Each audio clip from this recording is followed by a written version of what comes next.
TNPL பார்த்தீங்கன்னா இன்னைக்கு நேற்று கோலாகலமா மறுபடியும் தமிழ்நாட்டில் ஆரம்பிச்சிருக்காங்க டிஎன்பிஎல்.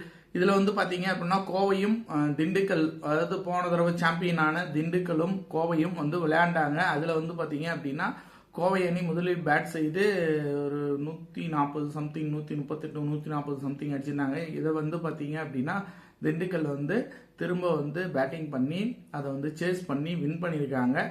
இந்த டிஎன்பிஎல் பாத்தீங்க அப்படின்னா பல பேருடைய வாழ்க்கையை மாத்தி இருக்கு. இந்த டிஎன்பிஎல் தமிழ்நாட்டில் நடந்து தமிழ்நாட்டில் இருக்கக்கூடிய நிறைய யங்ஸ்டர்ஸ்க்கு இந்த டிஎன்பிஎல் மிகப்பெரிய ஒரு பூஸ்டப்பா இருந்திருக்கு. இந்த டிஎன்பிஎல்ல இருந்து நிறைய பேர் வெளிச்சத்துக்கு வந்திருக்காங்க. அதாவது இரவினில் வெளிச்சம் அப்படின்னு இரவுக்குள்ள இருந்துகிட்டு இருக்கும் போது இந்த டிஎன்பிஎல் மூலியமாக கொஞ்சம் வெளிச்சத்துக்கு அந்த வெளிச்சம் மூலியமாக ஐபிஎல் போயிருக்காங்க.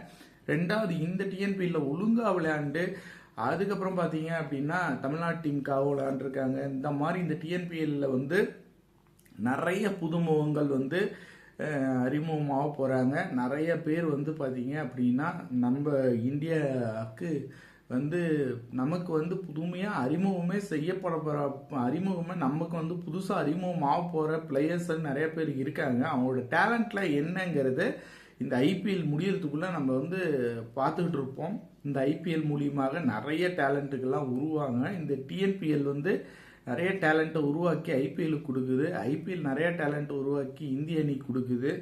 இந்த டிஎன்பிஎல் மூலியமாக நம்ம ஊர் நம்ம கெத்து அப்படிங்கிறது பார்த்தீங்க அப்படின்னா உண்மையாலுமே கெத்து தான். ஏன்னா நம்ம ஊரில் நடக்குது. தமிழ்நாட்டுக்குள்ளே இருக்கிற கிரவுண்ட்ஸில் எல்லாமே பார்த்தீங்கன்னா இந்த மேட்சஸ் நடக்குது. உங்களுக்கு வாய்ப்பு கிடைச்சி அப்படின்னா உங்கள் ஊரில் நடக்கிற மேட்சை போய் பாருங்கள். நம்ம ஊர் நம்ம கெத்து.